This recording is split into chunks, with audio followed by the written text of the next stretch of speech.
Okay, so it gives me great pleasure to welcome to the Cry Freedom Show Emlyn Mousley, who is from the Save the Earth Cooperative, and he's going to be telling us about what this group is trying to accomplish. Hi, Emlyn, how are you today?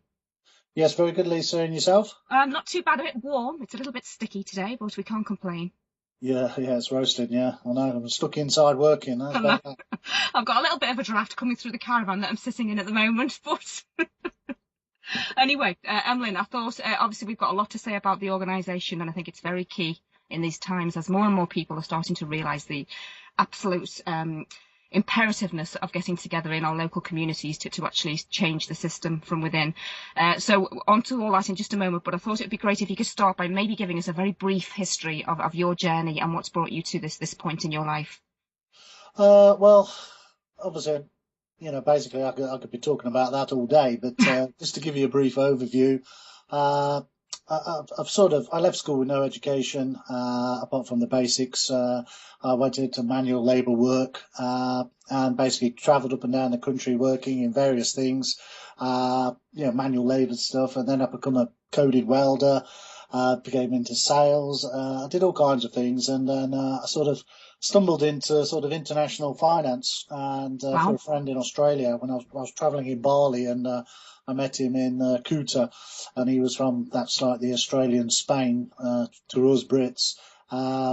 And we became friends, and he was from a mining background, and he's sort of in the commodities and finance and things like that. So I sort of was under his wing for a bit, and he taught me all about international banking and how banking works. And I sort of discovered very quickly how fraudulent and Mm, dodgy the system is. mm, yeah. The scales of return that the banks make on our money or the creation of money is quite shocking, and obviously opened my eyes a bit. I sort of Absolutely. got into a bit of trouble, over a transaction, which I sort of came to a bad period in my life. And I sort of realised that I wasn't going to get justice, so I took a deal, and it sort of ended my career working in the banking industry as such. I never worked for a bank, but I basically was a consultant. But they sort of marked me, and Mm, even though I was completely innocent, I was up mm. against the business of the justice system. So basically, I got away with the skin of my teeth, basically. But it was a long battle. But it sort of changed my mindset about, I was always brought up to say, do the right thing and you never be into trouble and all Yeah, this stuff. And, the system is there to protect you. And if you're good and honest and all that stuff, which I am, deep down inside I am. yeah. And, I was in that industry to make a load of money and to do my humanitarian project, which was a foundation I wanted to do, which was basically animal husbandry, growing organic foods, permaculture, things like that, and taking in about 100 students a year. And the students would be homeless, ex-military, ex-addicts, things like that. And over a 3-year period, they would come out the other side, learning a couple of languages, learning how to cook for themselves, having a qualification. They'd basically be working on a car, and they'd leave with a vehicle that is taxed, insured, and they'll be able to mend it, fix it. So basically all the tools in life to succeed on the other end. Wow, that's incredible. Yeah, and I just wanted to make a load of money. It cost about 5 million to do that, Yeah, to buy the land, to set it all up, and to do all that stuff. So that's what I was after. right. And it was an interesting case. We'll have to do another show on basically what happened to me, but I'm gonna publicise it basically one day, write a book maybe. But Oh, it's a very fantastic. interesting life I've had. Fantastic. Well, So again, it's everything. I mean, this, I keep coming back to this, and many of us do see that everything is for a reason, and things that we go through that can be bad and traumatic, it is to take us to a different place. Yeah. yeah, well, somebody said to me, "This is what you was destined to do," and then Yeah. Yeah. so all these things have happened for a reason. You are destined to set up the Save the Earth cooperative. So during that period, I thought, right, I started obviously joining some activist groups online and, researching, the corruption within our governments and things like that. Yeah. And this was back in 2012. I started, joining groups and, joining in discussions and doing research basically. And Going obviously, down that rabbit hole. yeah, and obviously a few years, 2016 now. So obviously I know quite a bit. I don't pretend I know everything, but I sort of have an opinion on everything that goes on in the world, and what they tell you on the news, as you well know, you take with a pinch of salt, and Hmm. you need to get your information from various sources, and then make your own mind up. Yeah. So, that sort of triggered me on to, right, how do I, come up with a solution for people, because there's been lots of groups try different things, and some have failed, and some of the activists out there do great stuff. And, I basically wanted to put together something that people can, come together under. And I thought, well, what do we do? What's the oldest form of business on the planet is a cooperative, Yeah. a cooperative movement where, we have a legal structure because we operate in the UK financial system and the current capitalist system. You can't operate. You have to have a legal structure to open up a bank account, all that stuff. So we have to play the rules. So I thought a cooperative is the best way to do it, and that is owned by the people for the benefit of the people. Absolutely. So there's no chiefs and Indians. Everybody's equal. Everybody has an equal say. We do have a management board, which is the founding board, but we all resign in 18 months, and basically we will put ourselves up for renewal, or anybody in the membership. So if we've got 10,000 members at that time, anybody can put themselves forward to be a manager, to sit on the board and steer the ship of the cooperative. So that was the structure that we picked, and what we're doing is crowdfunding at the moment to incorporate it, and set up a not-for-profit foundation, which is basically to carry out my original dream of setting up a nice place like this, that we can do stuff, but also do other things as well. And it's developed. So there's a team of 8 founders, including myself, that have come together, and we've been working really hard over the last 6 months to do everything. And we've done it on a shoestring budget. We've produced a great website, lots of initiatives, lots of information there. And, we're going to set up a eco holiday company, an eco shop, set up a Save the Earth festival every year. So lots of things that we want to do to keep us solvent and to spread the message, and do lots of stuff in local communities as well. Because that's basically the key to it is what's in it for me, for the members is, their local communities. So, Yeah. we're going to do guerrilla gardening, patchwork farming, aquaculture, food farms, food forests, pay-as-you-feel calves, and we're partnering with other partners to make that happen. Oh, I love it. Absolutely love it. Can I ask, Ellen, how there's a lot of people seems to be a lot of people with very similar visions out there at the moment, which is great, absolutely great. It sounds quite similar to some of the stuff that Ubuntu are promoting. What's your feeling on that? Ubuntu, yes, Tallinger. I've not spoke to him as of yet, but we obviously cross. There's a lot of good people out there that do similar things, Indeed. So it's like a multi-stage attack. Everybody's doing their own little thing, and we're all aiming for the same vision. And I was very inspired by the Venus Project and Jack Fresco. And that would be an ideal situation to be in, a bit like the Ubuntu project with the elimination of cash, and but Yeah. like I say, everybody's got different opinions. That's right. And mine is we still need a barter chip system in some way or form. Currently, we have pound notes, fiat currency, and whatever. But Bristol's doing the Bristol pound, which is working quite well. There's quite a few different structures out there, but I can't go to my current Sainsbury's at the moment, or Tesco's, and whatever it is that we do our weekly shopping, and give them a wheelbarrow full of cabbages in exchange for some washing powder.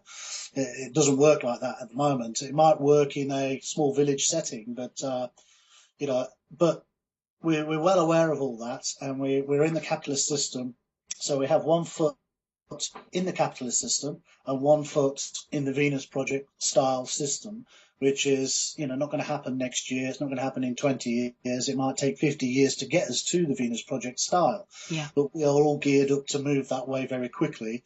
But in the meantime, we're set up under the capitalist system, under common law, maritime law, commercial law, and all that stuff, to play them at their own game. So, we need to, as a people's movement, we need to come together underneath that banner, and go and do stuff, because you've got a mortgage to pay or bills to pay. I've got the same. I've got a wife, 2 kids, and everybody's got the same. We're all in the rat race. Yeah. And, we're 40, 50 hours a week we're working just to pay the bills and live, which is completely wrong. And That's right.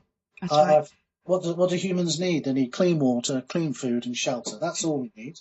Here. Yeah, it's about becoming independent from the system in whatever sort of self-sustaining way we can. And as you say, it isn't actually as hard as most people. When we actually work together, it's not as hard as most people think.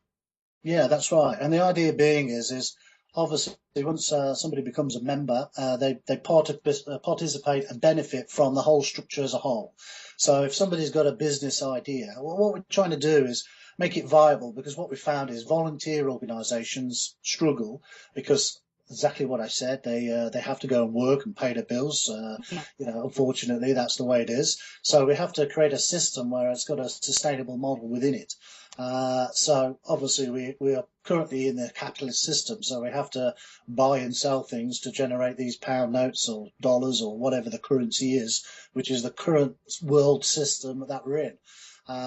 So if somebody wants to set up a pay-as-you-feel calf, or somebody wants to set up an organic brewery, they can come to us and we can formulate a business plan. Because we're a centralized hub, we can basically give them marketing advice, we can promote them, and we can take all that off them, all that hard stuff from them, and basically they can concentrate on their project. And the project will be majority owned by the cooperative, and that means all the members own it. So if we've got 1,000 members, everybody owns it, everybody's equal, there's no chiefs and Indians, like I said. Fantastic. But the thing about it is we've got to get away from the corporatization of everything. Indeed. The food in your plastic shops. That's it. Yes, absolutely so. Yeah. It's just going crazy, and we've got to get people out of working in Argos factories for 0 hours contracts to creating their own jams at home, or creating pots and glassware, and becoming a barter, an artisan's system. Becoming happier, essentially, because when you look at people out there, and most people are not happy.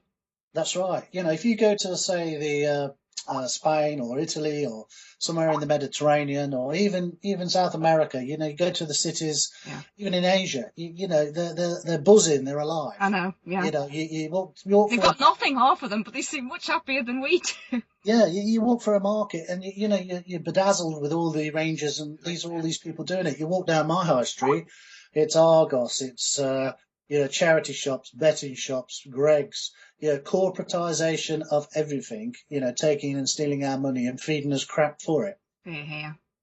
Oh, I'm loving this. Well, okay, so what is the Thunderclap project? Do you want to explain that? Well, the Thunderclap's finished now. The Thunderclap was a sign up to basically people show support, and that would do a one post on their timeline. So that went off yesterday. Okay. So now we've just got our crowdfunder page, which is if you go to Save the Earth /support us.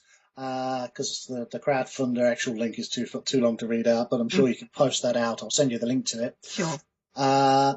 And essentially, we've just got a page up now on crowdfunder.co.uk, which is the Save the Earth crowdfunder. We're looking to raise £4,500, which is a small amount of money. Yeah. And for that, we've got a ton of rewards. We've got a $2,000 luxury tent. So if anybody donates £3 and above, will be entered into that competition. Everybody gets a free pack of organic seeds. For £10, we've got an Ask Coco, the Talking Gorilla competition. So she's a 45-year-old gorilla. She was raised like a human child, so she cannot get back into the wild. But the Gorilla Foundation do a lot of good work to keep wild apes in the wild, and a lot of conservation, so we support that. And they've agreed to do a video of Coco the gorilla. Well, whoever wins, she'll pick a winner out the hat. She'll actually sign language their name, and we'll ask that winner to put in a video to ask Coco a question, and she will answer it. Oh, I like it. So, and £10, £5 comes to us, £5 goes to the Gorilla Foundation. So there's lots of things on there, lots of rewards there, for setting up projects. We've got a lot of initiatives as well. For example, one initiative is Our local school here, they've got a bit of land, and I spoke to the head about putting an aquaponics polytunnel on there Oh, to get that. super. Right. So basically, the kids can then get involved in learning how to grow their own food. Yes. The, the leaves and salads will go into the kitchens in the school. The kids are more likely to eat it because they're growing it, and any surplus is then sold to the parents or the local restaurants. And it's like she said, well, we don't have the volunteers to look after it. I said, don't worry about that. And it goes back to the sustainable business approach is, because we are selling these products from the school premises, we can, generate enough money to pay for somebody full time to operate it, plus volunteers. So it's sustainable. It sustains itself. Don't you love it when we work together and things become so much easier because people have thought it out properly? Yeah, well, this is the thing, and it's like getting that information to people. We've got 17,000 people on our Facebook group, but the problem with Facebook is we put a post out and only 1% of that will see it in their timelines. Yeah. And, it's their new Facebook algorithm because they want us to pay for ads. So they want us to use their paid services to promote it. And I'm like thinking, well, hang on a minute. These people are in our group. So if I do a post, everybody should get that. I understand it for new people that I'm trying to market to join our group, but the people that are in my friends list and are in our group should get every single notification that I do. Yes. And, obviously that doesn't happen. And it's so frustrating, that it's profit over common sense. And that the world is shaped like that. It is. Look at the decisions on fracking here in the UK. David Cameron has approved it. You only have to look on the internet and see what's happened in America, see what's happened in Australia. And these people are stark bonkers crazy for allowing it to happen in the UK. But, they're doing it. And, there's people, I was on an activist meeting last night, and Knots, Frack Free Knots, was there, and they were explaining the hurdles that they have to go to by tying up these companies with the planning permissions in the planning councils. But the government is, putting pressure on them to pass them. Yeah. And, to the point where they're risking their jobs to keep saying no to these planning applications from these corporate companies.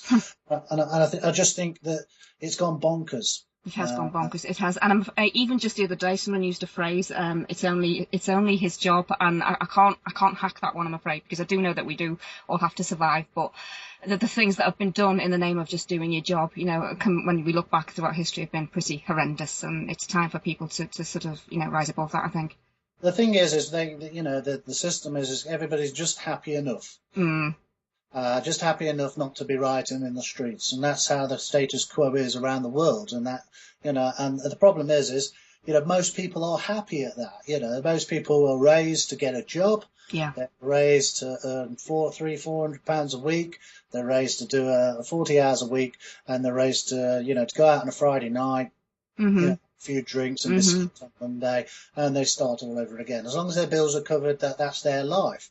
And then, the government raises the retirement age to 75. Yeah. And then if you're a builder or somebody who works in manual services or manual labour work, you're absolutely knackered by 50. You can't carry on. So the system is broke, we know that. And the problem is we need to be doing stuff about it. And I don't have the answers for everything, but the way that we've set up the cooperative is that we're going to have forums, and we're going to have solutions hubs to basically solve some of them problems. And we will network as well with other groups around the world, like you mentioned earlier, to work together. We're not, it's like the pay as you feel CAFs, the Good Food Project, the Real Junk Food Project, Adam Smith up in Leeds. They've got 230 CAFs around the world, and rather than us going in there and say, right, a great idea, we're going to adopt it ourselves, we will partner with them because they're already great at what they're doing. Well said. And that's, I've seen that even myself in the short time I've been involved in this so-called movement, whatever you want to call it. You've seen the egos with the people that want to just do it for their own sort of, we want to be the best type thing, and they won't work with others. And that drives me insane, because to me, that is the only way forward. Yeah, and a lot of the truthers, so-called, I won't mention names, they're going down the road of charging fees to listen to them talk. Well, that's great, but it doesn't, it's telling people, the big of our, processes is don't tell people what to do. You don't Yeah, don't tell the way, show the way. yeah, It's the same with the government. It's like your MPs. You can lobby them until you're blue in the face. indeed. And some things we do need to lobby and we do need to put pressure on, but we're just going to do it. We're just going to, bypass them and just get on with it and do it and show them how to do it and show it can be done. Oh You know, yes, oh and yes. that's part of our message is, and the problem with us is we've got so many messages, it's hard to get that across. So I do appreciate the time of speaking to yourself and your listeners today. Oh, it's an So absolute pleasure, and honestly, people like you are the future. And I'm seeing so many more of these people come out now, and it's amazing. It's so inspiring. So just getting back to the sort of the initial fundraising that you're trying to do here, what is that initial money for again? The first bit. Well, obviously we thought, right, let's go for 80 grand, and all that stuff, because we could do more with 80 grand. Of But, course. we thought, right, let's keep it to a minimum of £4,500. So £4,500, in the grand scheme of things, isn't a great deal of money. So it's not a great deal of, it's not a high target for people to meet. It's reachable. So, Yeah. yeah, and obviously if we hit 30,000, then great. But initially, for the 4,500, we're going to incorporate the cooperative, which is 500 quid. It's going to incorporate the not-for-profit, which is about 250, £300, and then we're going to get our APTA license. We're going to complete the second phase of the website, which will have, if you see it on there, on our structure document in our About Us page, you'll see our layout, and below that you'll see our businesses, and Just give us the link again, Ellen, if you would, for the website. What's the name? savetheearth.coop. Okay. Cool. So savetheearth.coop, and if you go into About Us and our structure, you'll see a structure document there. And basically, people can pay £6 a month or £72 a year. We have a monthly raffle. So if we have 200 members sign up on our 45-day campaign, every month somebody's going to get 200 quid. Right. And the remainder of the money is going back into obviously running the cooperative, making sure the membership service is there. But some of that budget is to finish off the website, which is we're going to have a petition site put onto it, and that's called the TPP, which is called the People's Petition. Okay. Obviously playing on words for the TPP and the Yeah. Yeah. The Trans-Pacific Partnership, which is obviously evil in its making, because it's designed for corporations, not for humans. And making it easier for them to sue the NHS and sue our governments if we make decisions as voting public to stop their policies or their profit making. They can sue us. Now, obviously, that is, I'm sort of glad that we came out of the EU, because now the US was negotiating directly with the EU. We just got a lobby to actually come completely away from the TPP and the TTIP. But obviously there's powerful forces at play within government to go down that route. Mm-hmm. But all these petition campaigns are marketing purposes. They take the name and address, telephone number, and they sell that information on. Yeah. So let's not kid ourselves. That's what they do. And some of them do some good causes, 38 Degrees and Change.org, they use some of that capital to do their campaigns. And obviously the petition side to the government, well, what does that do? Yeah. Well, funny enough, I'm mentioning that on the show in the petition thing, because I went through the whole stage of, the petition thing is just begging. No one, they're just laughing at us and it's a waste of time. I've kind of reversed slightly. I do still think that, but I do still believe that if we do something with the knowledge of what it really is, the system, and with the intent, it's still a way to sort of, if nothing else, thrust the numbers up back at them so they can see people are not taking it quite so much as they used to. But I do get that in the long term, it's not going to make any difference. Yeah, well, the thing about our petition is petition with teeth. That's how I sort of discuss it with the other founders. So there'll be lots of add-ons to that petition. So if somebody wants to print out some T-shirts or do some some flyers and things like that, they can do. But basically, it's about building a network of people, and we can have a call for action button. That they can press on to meet in certain areas. There's Right. so there's lots of stuff planned in there, and not forgetting that it's owned by the people. So Yes. it's not owned by a private corporation who's profiting for shareholders. It's owned by everybody. Yes. So, even myself, I set it up as the founder along with the other founders, to hand it over to the people, because under the cooperative rules we have to resign. And if we get voted back in, that's only for a decision of the members who vote us back in. If we've done a good job, hopefully they'll vote us back in. Yeah. But they can change it. And I set this up so I can hand it over to the people, to the members, for them to steer it in the best way possible. But we want to obviously set the ship off in the right direction, that we want to do it in accordance with our mission and vision statement, which is all the stuff I've been talking to you about today. Well said, well said. I think, Emlyn, although you've been thwarted in your attempt to get this started, I feel in a way that maybe that was for a reason, because I think now is the time. So much more things are coming out, so much more and more people are seeing that things just ain't right. And I think I think you're spot on timing, to be honest. Yeah, well, thanks for that. But ultimately it's down to people themselves. There's a lot of talk. It's great to campaign on Facebook. It's great to say, yeah, I love it, great, all this stuff, but you got to get involved. You're right. It's like, we want people to, support us. Yes, it's a financial commitment, but we've designed it in a fair manner. It's not that I'm benefiting, personally profiting from it, and nor the founders. Yes, it's transparent by the sound of it, from what you told me. Yeah, well, also I'll touch on the transparency. We had a guy, one of the founders, called Martin Giddins, and on our very first meeting, he was involved in another thing that went pear-shaped, and he lost some money in it. And he says, "Oh, what about transparency?" And the first thing I said, "Well, I'll put you in charge of that. We'll put you on the bank account." So there's 3 people on the bank account, 3 signatures for all transactions, so nobody can steal any money. Yeah. And what we'll do is, to our members, because when they log in, they'll have their own members area, we will publish all our financials every month. So basically, they'll see what's come in, what's gone out, and where we spent it. So it's all transparent and it's all done. And plus, because we're an official cooperative, and we'll be licensed under Co-ops UK, which is the national governing body, which is slightly weaker than the Financial Conduct Authority license. So we're completely regulated, we're completely monitored, and we produce annual accounts every year. And we are, as founders and board members, we are accountable to our members. So, it's a jailable offence if anybody has, been messing about with the books, for example. So it's a serious job, and we're serious people, and we've actually put our own time, energy, sweat into forming it. We've spent an absolute fortune, which you can't really afford to set it all up.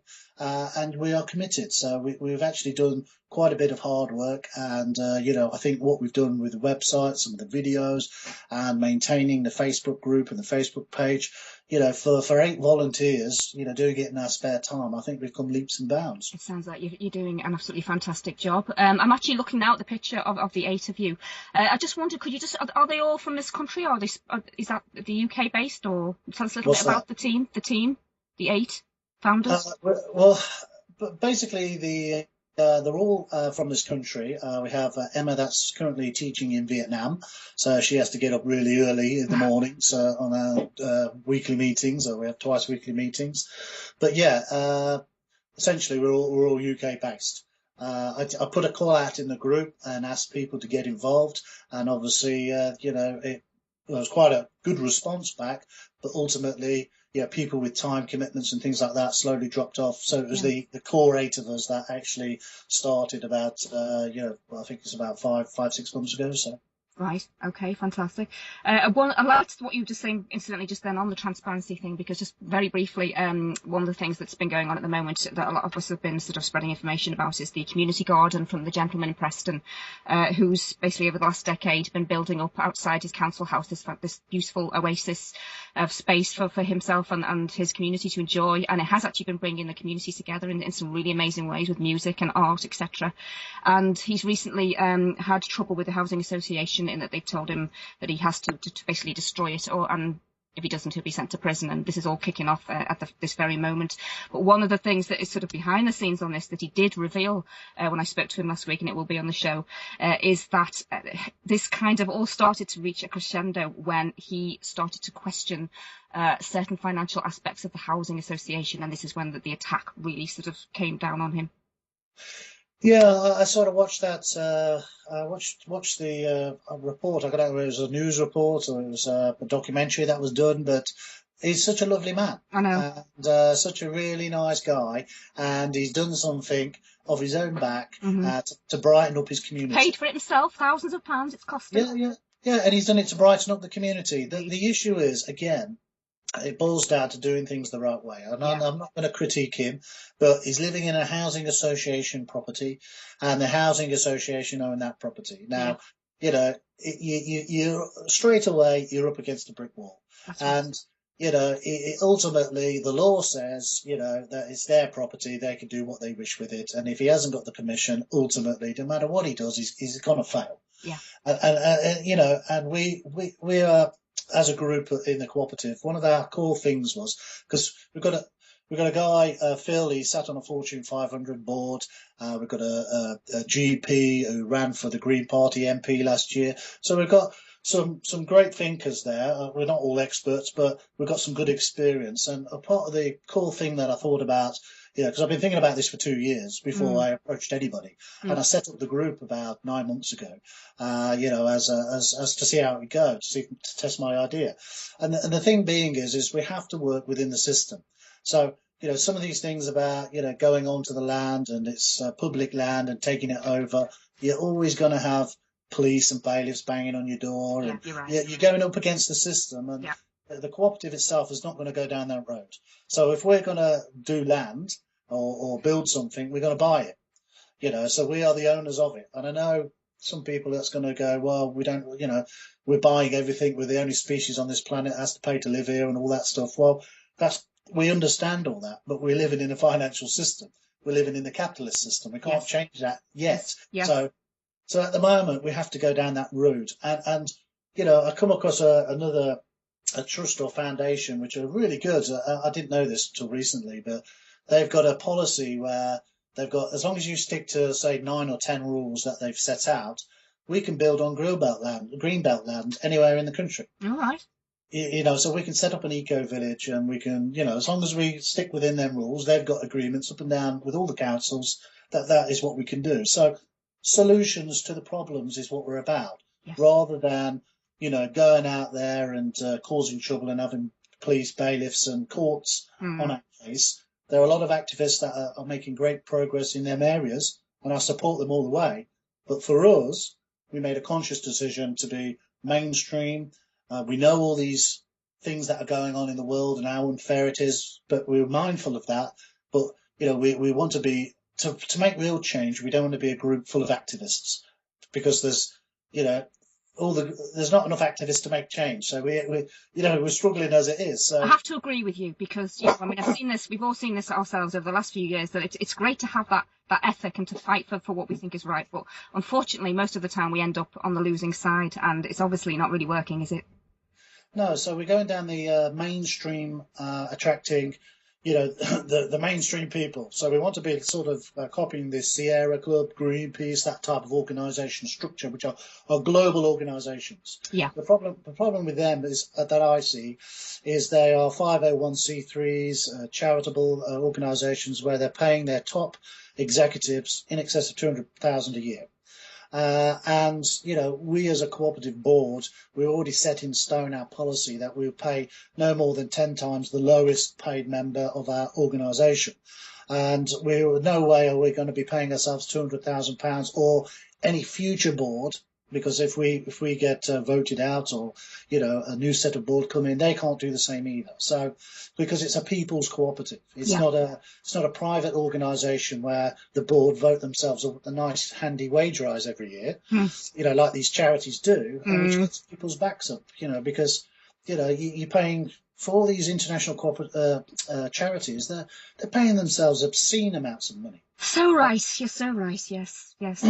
And their excuse is as well, we have to attract the talent pool from the commercial industries to come and work for us to steer the ship.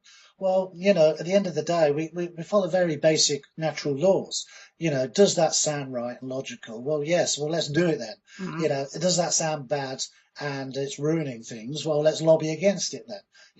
There's nothing much more to really concern ourselves with, apart from paying a good accountant and, having a good mix of board that we discuss things and we're accountable. So, I think we can do it pretty well. And, because we're transparent, because we're open, and we're open for our other members to come in, and there's a forum there for them to come in and suggest alternatives. And, they can present their ideas, and they can basically, if, the members go, oh, that's a brilliant idea, let's do that, So I think that is the holistic way of doing it, direct democracy. And, I think that is the correct legal structure to operate from. You're completely right. I have to say, and then you totally inspired me. I really, really would urge people to go and have a look, savetheearth.coop, because everything you've said to me there sounds just exactly what we need right now. So is there anything I'm going to have to wrap up in a moment, but is there anything that you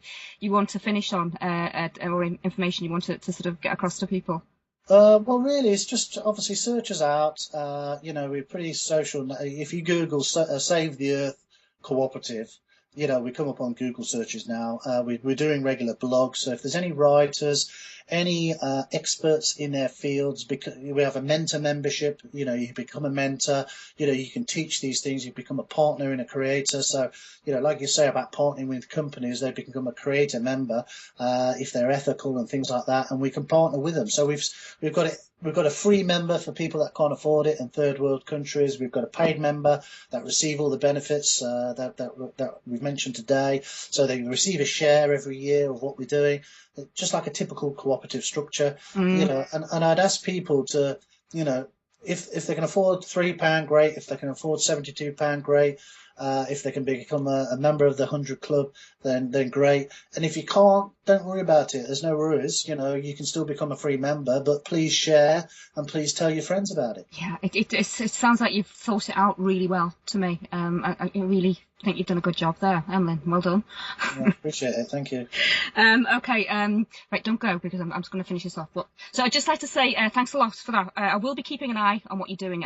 It's certainly inspired me, as I say, and I will be sort of watching what you're doing and helping where I can. And I mean that, if there's any way I can help, even if it's just sharing information or whatever, please let me know. I do have an admin background as well, so if I can help in any way in that respect, let me know about that too. Yeah. Okay. Yeah. And we'll get you back on again, I think. Sort of a few months down the line. I think that we're in times of fast change at the moment. Not fast enough, but things are still moving quite quickly, I think. Yeah. Yeah, well, it's all it is about people coming together. The talk is over. Time for people to come together. And hopefully this is a structure. Like you said, you're inspired to hear them words, and all they are at the moment is words. So we need action. We need people to come and join us, and so we can basically give you the tools so you can make these changes in your community, in your area, and we'll help and support you do that. Fantastic. Well done. Well, thank you very much for that, Emlyn, and we'll talk again soon, okay? All right, thanks, Lisa. Take care.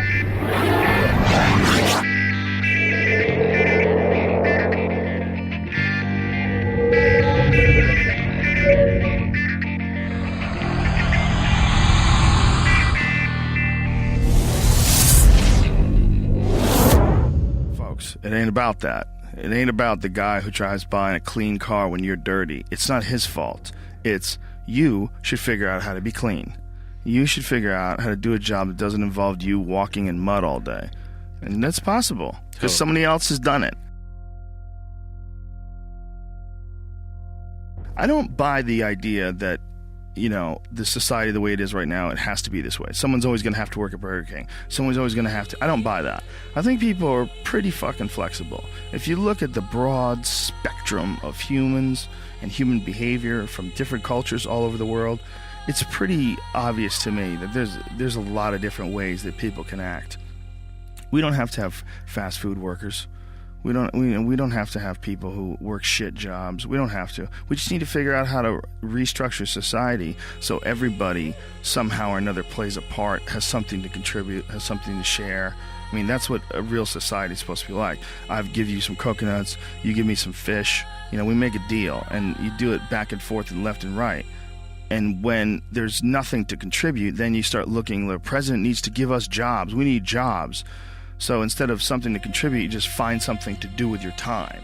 And then it becomes about doing that more than it becomes about finding something to contribute. So society gets wrapped around becoming a part of a machine. Society, instead of becoming a bunch of individuals that are expressing themselves in unique ways, and everybody sort of borrows and shares and sells this and you sell that, and we all sort of figure out how we can contribute in a society, we got sidetracked and diverted into these boxes that they call companies and corporations, and we got stuck into these containers that they call cubicles or offices, and we got forced into this system. So our time, instead of it being invested in making pottery or fixing cars or doing something where you have a passion or you have some sort of a connection to, instead of that, you've sold your life to sit in a box and work for a machine, an uncaring machine that demands productivity. It doesn't understand you. It doesn't want to understand you. It has a bunch of very strict things in order to keep the humor at a minimum in the office, just in case one of you fuckheads says some stupid sex jokes that gets them sued and they have to give somebody $1 million. So get it together, and this is your life now. No natural behavior. Everybody's wearing clothes they don't want to wear. Everybody's showing up and doing something they don't want to do. They have no connection to. That's the problem with our society. And then what's the reward for all this stuff? Go home, get a big TV. Go home, you're going to get a shiny belt buckle. You're going to get a nice purse. You're going to wear shoes that you couldn't afford last week. You're going to get that dream car. And every week we're chasing down this new object. And every week we're trying to fill this hole in this sad shadow of a life that we've been left with after work. That you work 8 to whatever hours a day plus commuting, and then you're like this. And that's your life. That's your real fucking life. All that other stuff is not your life anymore. All that other stuff is work. And most of us have committed to that. I know you've been there before, and I've been there before. And we understand that it's a trap because we got out of it. But for the people that are in it, a lot of times they don't even understand it's a trap. They just think it's a good job. They think they got dental. I'm doing really good. I got my own parking spots, got my name on it. And you're just a piece of a heartless, shitty machine that makes money.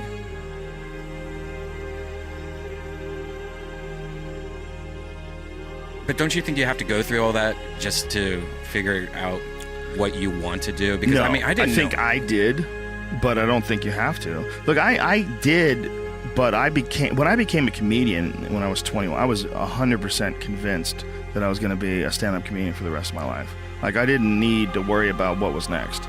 I was like, this is what I'm doing. Like, I don't want to do anything else. Like, this is what I'm doing. Once I found it, I was good.